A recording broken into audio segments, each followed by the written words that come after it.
বিসমিল্লাহির রহমানির রহিম। নিশ্চিন্তপুর কেন্দ্রীয় জামে মসজিদের উদ্যোগে আজকে এই তাফসীরুল কুরআন মাহফিল সম্মানিত সভাপতি জনাব আব্দুল হাই উপস্থিত আছেন, আমন্ত্রিত অতিথিবর্গ, ওলামা একরাম ভাইরা, রাজনৈতিক দলের নেতৃবর্গ, এলাকার মুরব্বিয়ান,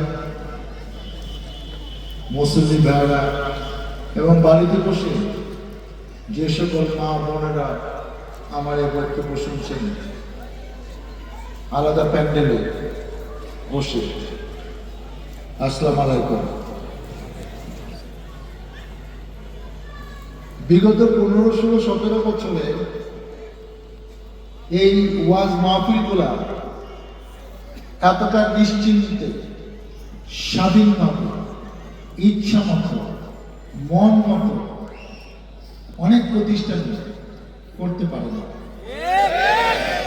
এবং আমরা এটা দেখেছি, কারণ আমাদের একজন প্রিয় বক্তা, আন্তর্জাতিক খ্যাতি সম্পন্ন বক্তা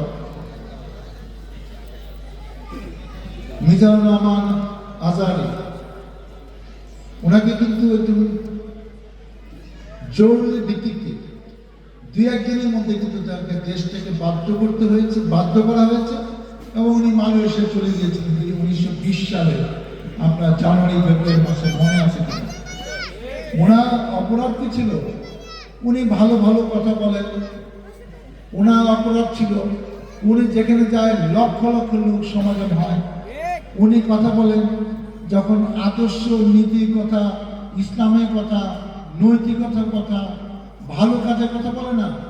যারা অন্যায় করতেছে, যারা চাঁদাবাজি করতেছে, যারা জুলুম করতেছে, তাদের গায়ে লাগে, শুনতেও গায়ে লাগে, পয়সা থাকতেও গায়ে লাগে।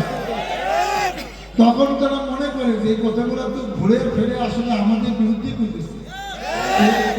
এই লোকটাকে যদি আরো 6 মাস 1 বছর এলাকায় ঘুরতে দেয়, তাহলে তো আমাকে অবস্থা এমনি 12টা বাজে যাবে। আর হুজুরা ক্ষেত্রে কি পারে, এটা আমরা ওদিকে অনেক কিছু দেখছি, নতুন করে বলতে চাই না। সেই ভয়ে, এবং উনি আর একটা বিশাল কাজ করেছিলেন, তারিখটা মনে নাই, সেটা 2020 সালে লক্ষ্মীপুর একটা জায়গায় গিয়ে ভারত থেকে এটা বিশেষ কারণে পালিয়ে আসছিল একটি পরিবারের 12 জন হিন্দু। তারা এসে মিজানুর রহমান আজহারীর কাছ থেকে নিয়ে সে মুসলমান হয়েছে। ইন্ডিয়া থেকে হিন্দু আইসা বাংলাদেশে তার হাত ধরে মুসলমান হয়েছে। এটা তো ইন্ডিয়া সহ্য করতে পারতেছে না। তারা শেখ হাসিনা বসাইছে তাদের স্বার্থ রক্ষা করার জন্য।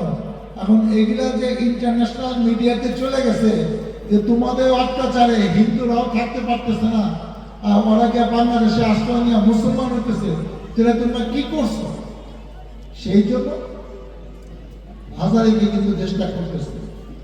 এবং মাওলানা তারেক মনোয়ার, এই যে আমাদের তারিখটা মনে নাই, আমরা সবাই তাকে খুব পছন্দ করি, চমৎকার বক্তা। এই আমার নির্বাচনী এলাকায় একদিনে 3টা ওয়াজ করছে। সন্ধ্যার পরে আসছিল ইয়ারপুরে, তারপরে উনি রাত 9টার সময় তার সাথে আমার ওয়াজে দেখা হইল জামসিং পৌরসভাতে, তারপর রাত 12:30টায় দেখা হইল টেঙ্গুড়িতে। এবং আমি একটু আসতে দেরি করছি, কারণ এক মাসে একটু রাতে খাবার খেলাম। ওখানে এসে দেখে উনি ওয়াজ শুরু করে দিয়েছে। এখন ওনাদের ওয়াজ তো 1-1.5 ঘন্টা ওনারা বলে, হাজার হাজার লোক, 4-5 লোক মাঠে বসে আছে। এবং আমি যখন সুযোগ পেলাম একটু দোয়া চাওয়ার জন্য, তখন ঘড়িতে বাজে রাত 2:45, তখনও লোক বসে আছে।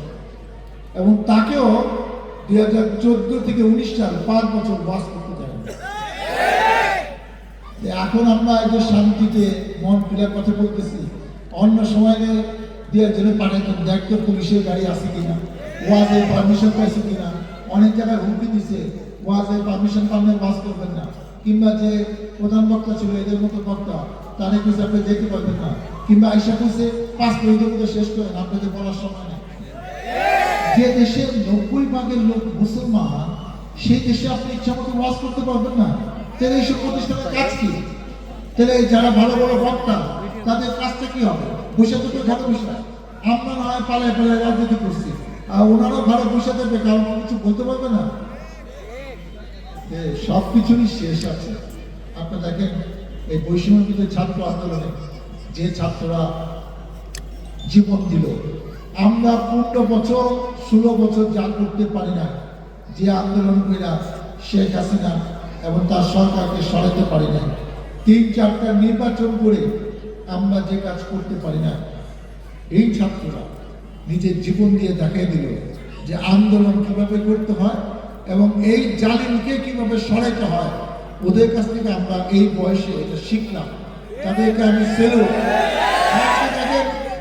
আজকে দেখেন এই ছাত্ররা আজকে যদি এরা মানা না যেত, কেউ আমাদের মতো ডাক্তার হইতো, ইঞ্জিনিয়ার হইতো, কেউ একজন শিক্ষক হইতো, বিশ্ববিদ্যালয়ের শিক্ষক হইতো, কলেজের শিক্ষক হইতো, কেউ একজন ভালো ব্যবসায়ী হইতো, আমলা হইতো, ডিসি, এসপি, সচিব, এদের কিন্তু জীবনটা তারা কিন্তু নিয়ে নিল। এবং শুধু তাই না, প্রায় 1500 মতো ছাত্র শ্রমিক জনতা এই সরকারের গুলিতে মারা গেল। এবং এইভাবে মারা না, হেলিকপ্টার থেকে গুলি করো, স্কুলের বাচ্চা, 2 বছরের 3 বছরের বাচ্চাও কিন্তু মারা গেছে। শেখ হাসিনা মনে করছিল আগের মতো, প্রতিবারের মতো, প্রতিক্ষণের মতো এইভাবে গুলি করিয়া সে এইভাবে টিকা যাবে। আমরা যখন 15,000-এর মতো, 16,000-এর মতো, 17,000-এর মতো ছাত্র জনতা শ্রমিক, কারো চোখ নাই, কারো হাত নাই, কারো পা নাই, আরো নানা রকম শারীরিক অসুস্থতা নিয়ে বাসায় বসে আছে। আজকে 71 সালে 30 লক্ষ শহীদ হয়েছিল, 2 লাখ মা বোনের ইজ্জত গিয়েছিল। আজকে সেই স্বাধীনতা আবার নতুন করে কিন্তু আমরা ফেরত পেলাম এই ছাত্রদের অস্তিত্ব। এবং আমাদের একটা নৈতিক দায়িত্ব কি জানেন? সেটা আপনাদেরও দায়িত্ব যে এই সরকার তাদেরকে কয় টাকা সাহায্য করবে এই পরিবারের, সেটা বড় বিবেচ্য না। আমাদের কেন দায়িত্ব? অনেক প্রতিষ্ঠানে অনেক ভবন আছে ফালতু মানুষের নাম, যারা এই সম্মান পাওয়ার যোগ্য না, যে ভবনের নাম হয় না, সেই সব জায়গায় এরা যারা শহীদ হয়েছে তাদের নাম এখানে রাখতে হবে। অনেক রাস্তার নাম, অনেক চত্বরের নাম, যেসব জায়গায় রাখলে সারা জীবন তাদের নামটা মানুষ মনে রাখবে। এই যে পরিবারে একটা সন্তান চলে গেছে সেই সব কিন্তু ফেরত আসবে না, কিন্তু আরো জালিম সরকার বাংলাদেশে আসতে পারে, তখন যেন জীবন দেওয়ার জন্য ছাত্র জনতা শ্রমিকদের মানুষের অভাব না হয়, সেজন্য তাদের পরিবারের পাশে, তাদের সাথে আমাদের সবাইকে থাকতে হবে, তাদেরকে মূল্যায়ন করতে হবে, তাদের প্রতি কৃতজ্ঞতা জ্ঞাপন করতে হবে সারা বছর যে কোনো অনুষ্ঠান। এবং আমরা সেরকম একটি অনুষ্ঠান করার জন্য আগামীকাল থেকে সাভারে এই মিনি স্টেডিয়ামে একটা বড় ফুটবল টুর্নামেন্ট আমরা আয়োজন করেছি, শহীদ স্মৃতি ফুটবল টুর্নামেন্ট, যারা 5ই আগস্ট এই আন্দোলনে মারা গেছে এবং তাদের পরিবারকে দাওয়াত দেওয়া হয়েছে। কে কে মারা গেছে, কবে মারা গেছে সেই সব বোর্ডে থাকবে, লিফলেট আকারে থাকবে। এই সাভারে শুধু 5 তারিখে শেখ হাসিনা ইন্ডিয়া চলে গেছে, 2 থানা আক্রমণ করতে গিয়ে 50, 60, 70 জন শুধু 5 তারিখে সাভারে মারা গেছে। কোন উপজেলায় এতজন লোক একসাথে মারা যায় না। যে কথাটা আমরা বলতে চাচ্ছি, আমরা যখন আন্দোলন করে পারতাম না, তখন পালায় থেকে তো নামাজ পড়তাম, আল্লাহর কাছে কান্নাকাটি করতাম যে আল্লাহ তোমার এই সাথে সাথে তো কিছুই হয় না, অনেক জাতি নিশ্চিহ্ন হয়ে গেছে, যারা অত্যাচারী জাতি। এই জালিম সরকার, এই শেখ হাসিনাকে তুমি কবে নিবা, কবে পতন হবে, কবে এই দুনিয়া থেকে নিবা? আল্লাহ আমাদের কথা মনে হয় যে অনেকদিন আমাদের কথা চুপ করে গেলে শুনছে শুনছে শুনছে। কারণ অনেক পরিবারে বাবা মা জানা যায় অনেক সন্তান থাকতে পারে নাই, বাবা মার চিকিৎসা অনেক সন্তান করতে পারে নাই, অনেক পারিবারিক অনুষ্ঠানে অনেকে যেতে পারে না। আমার মা মারা গেল 1922 সালে মে মাসে, সেই অনুষ্ঠানে প্রথম দিন জানাজাতে আমি থাকতে পারিনি। আমি জানতাম যে একটা পর্যায়ে তারা বাধ্য হবে আমাকে জেল থেকে মুক্তি দিতে। তারপরের দিন আমি সেই জিরাপথে কিন্তু সেই জানাটা ছিলাম। তার মানে কাউকে তারা ছাড় দেয় না। এই যে জুলুম অত্যাচার করলেন, আয়না ঘরে নিয়ে 8 বছর আটকে রাখলেন, যারা ইচ্ছে তারে তুলে নিয়ে আপনি মেনে ফেললেন, এত ক্ষমতা একটা রাজনৈতিক দলের নেতাদের, পুলিশের পৃথিবীর ইতিহাসে কোনোদিন ছিল না। রাজা বাদশাহের মতো ক্ষমতা দেখালেন এবং চোরের মতো পালায় গেলেন। সবাই পৃথিবী ইতিহাসে না একটি সরকার চলে গেলে তার টেনশন কেউ পলায় যায়। আমি জীবনে কোনো ইতিহাস করে এই নদী দেখি। কেন রে বাবা তারা পলাশ কেন? কেননা জনগণের ভোটে এমপি, চেয়ারম্যান, উপজেলা চেয়ারম্যান, মেয়র, তখন এত ভোট, লক্ষ লক্ষ ভোট সিলম্যানে মেয়েরা 500 করে লাগছে। যে জনগণের নেতা তারা নির্বাচিত হয়েছে, তাহলে পলাশ কেন? জনগণের সামনে যাও ভাই, আমাদের রক্ষা করে। তোরা কি ঢাকায় পলে আসে এলাকায় মানুষ তখন সালাম দেওয়ার লেগে বুঝতে গেছে এলাকায় খবর নাই। আমরা খুশি ওই নেতা করি ভাই আপাতত এলাকায় নাই, হয়তো কয়েকদিন পরে বেড়াইতে গেছে আত্মীয় স্বজনের পাশে। আর তাদের প্রত্যেক বাড়ি তো ইন্ডিয়াও ঘুরতে যাইতে পারে। তো এই ওয়াজ মাহফিলে তো এত কথা বলা যায় না, মনে হবে যে আমি এদের গিফট দেওয়া পলিটিক্যাল বক্তৃতা দেওয়ার জন্য আসছি। আমরা যে কথাটা বলতে চাই সেটা হলো সব কিছু শেষ আছে, সামনে একটা সুষ্ঠু নির্বাচন হবে।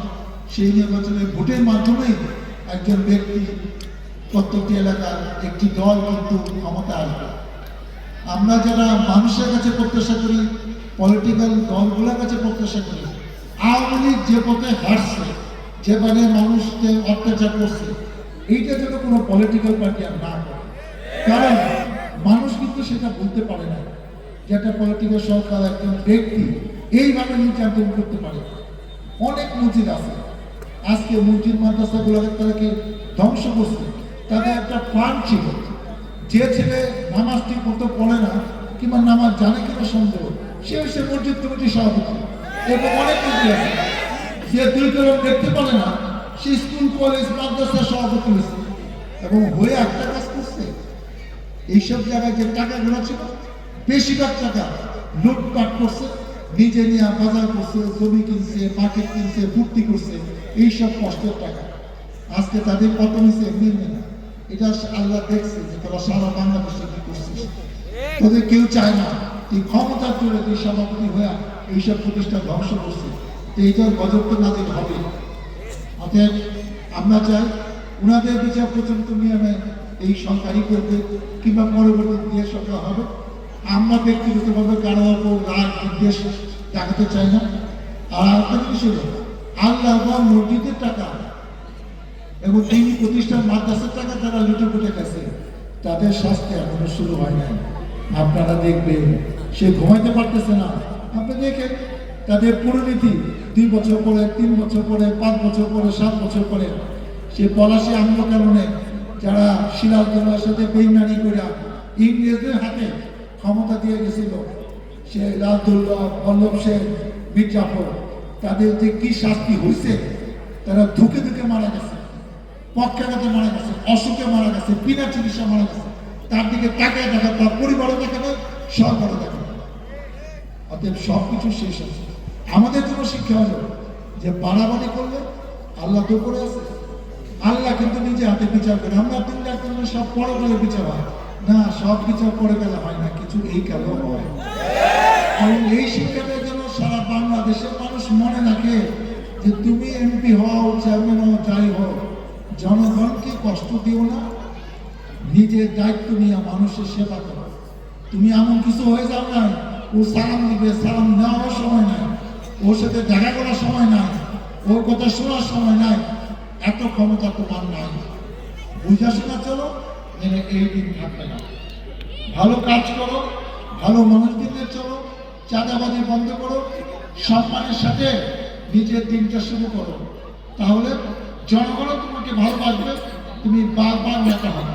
আজকে তারা যদি জনগণের ভোটে এমপি, চেয়ারম্যান, উপজেলা চেয়ারম্যান হতো, তারা কিন্তু এত অন্যায় করতে পারত। কারণ আমরা তো 10 বছর এমপি ছিলাম, 96-তে ছিলাম, 2000-তে ছিলাম। আমরা তো ভয় পেতাম যে আমি যদি খারাপ কিছু করি জনগণ আমাকে এরপরে ভোট দিবে না। কিন্তু ওরা জানে যে আমি যাই করি আপাতত রাতের বেলা সেন্ট বেরোচ্ছি এই দিকে, আমার তো আর পাস করে নিয়ে কোনো সমস্যা নেই। এবং দেখেন একটা লোক ইউনিয়নের সভাপতি কি থানার সভাপতি, তারে আবার আপনি দিয়ে দিলেন যে হ্যাঁ নৌকা প্রতীক নিয়ে তুমি চেয়ারম্যান ইলেকশন। আগে কারা চেয়ারম্যান হবে? যাদের বাপ দাদা একটু মাতবুরি করছে, আগে চেয়ারম্যান করছে, কিংবা চেয়ারম্যান ইলেকশনে পাশ করে না, ওই পরিবারে অনেক জমি আছে, ওই পরিবার মসজিদ বানাইছে, মাদ্রাসা বানাইছে, শিক্ষা প্রতিষ্ঠান বানাইছে, তার দাদা বড় মাল করছিল, ওদের পরিবার লোকেরাই কিন্তু চেয়ারম্যান। আওয়ামী লীগের সেগুলো কি না, আমার দলের যে ফকিরনি সভাপতি হয়েছে, সেক্রেটারি হয়েছে, যারা বাপ দাদা 14 গোষ্ঠী কেউ চৌকিদার আসছিল না, ও এখন চেয়ারম্যান হবে, কারণ ভোট তো লাগে না। যে বাজে মানুষকে যদি দল মনোনয়ন দেয় এই চেয়ারম্যানই অমুক জায়গা, আর সে জীবনে টাকা দেখে না, আর টাকা আশপাশটা ঘুঘু করে, তারা তো কিছু করতে হবে না, সে যে আকাম করা সেটাই করবে। এটা তো দোষ থেকে আসে না, আপনি ফালতু মানুষ আজেবাজে লোকে দেখতে দিচ্ছে, যা হওয়া হয়েছে এবং তার যেটা তো সে পাইছে। আর শেষ কথা বলি সেটাও বোঝে, অনেকে আজকে এখানে নতুন আছেন, মানে আমাকে হয়তো সামনাসামনি প্রথম দেখছেন, যেহেতু এখানকার যে রাস্তা সবাই জানেন।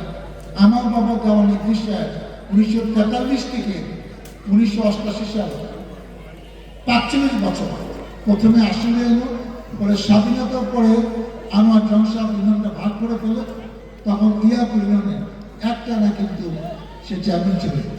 70-73 সালে আওয়ামী লীগের বিরুদ্ধে ইলেকশন করতে সারা বাংলাদেশে কোনো সাহসী মানুষ ছিল না, অল্প কিছু লোক ছিল। আমার বাবা কিন্তু এই 2 নির্বাচনে এই গোড়ার বাবা আনোয়ার জন সাহেবের সাথে কিন্তু ইলেকশন করছে, এবং 79 সালে ধানের শীষ মার্কানিয়া এই সাভারে উনি সংসদ সদস্য হয়েছিল, এমপি হয়েছিল। তখন কাশিমপুর কোনাবাড়ি কিন্তু এই সাভারের সাথে এই আসনের সাথে ছিল, সেটা ঢাকা 12 আসন ছিল। এই ভাটুরটা, তেঁতুলচূড়া, আগুনবাজার, কাউন্দিয়া তখন কিন্তু অনেক বড় একটা এলাকা।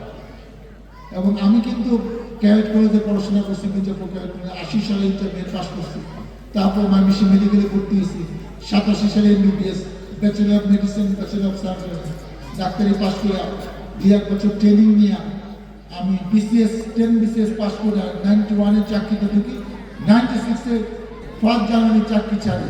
কারণ সরকারি নিয়ম হলো আপনি MP হইতে হলে আপনি সরকারি চাকরি করতে পারবেন। এখন আমার জনগণ করে, বাবা তোমার MP দিতে হবে, তোমার বাবা এত ভালো মানুষ ছিল, আমাদের আসলে নেতৃত্ব দেওয়ার লোক নাই, তুমি একটু রাজনীতি করো বাবা করো। জনগণের জন্য আইসা এই যে জেল টেল করলাম, এই কথা তো জনগণই করতে পারি না, যে প্রবল লেগে চাকরিও গেল, জেলেও গেলাম, মামলাও গেলাম। তারপর 96 সালে ভাগ্য ভালো, খালেদা জিয়া আমাকে মনোনয়ন দিল, জনগণ ভোট দিল, 2000-এ আবার নমিনেশন পেলাম, আবার ভোট দিল। 10 বছর MP ছিলাম আমি। 2008-এ ইলেকশন করছি, 18 ইলেকশন করছি। আমার ছোট ভাই বিপ্লব কিন্তু 2 বার ইয়াপুর ইউনিয়নে 2003-এ আর 2008-এ সে কিন্তু 11 বছর চেয়ারম্যান ছিল। 2014 সালে সে ভাইস চেয়ারম্যান হয়। আমার বোনের হাজবেন্ড হুমায়ুন ভাই আসলে 1984 থেকে 2011 27 বছর একটানা আসলে চেয়ারম্যান ছিল। আমরা একটা রাজনৈতিক পরিবারের সন্তান, কিন্তু শেখ হাসিনা আমাকে 15-16 বছর রাজনীতি করতে দিল না। পালায় থাকলাম, কোথায় থাকলাম না থাকলাম, মাত্র 3 বার জেল খাটছে। আমার নামে আরো অনেক মামলা ছিল, মামলা কমতে কমতে এখন আছে 53টা। এই সরকার কইছে এগুলো বলে থাকবে না। আমি মাঝে মাঝে রাত্রে শোয়া শুনো যে আল্লাহ কতদিন হায়াত দিচ্ছে জানি না, শেষ পর্যন্ত মামলা নিয়ে কেমন কবরে যেতে হলো।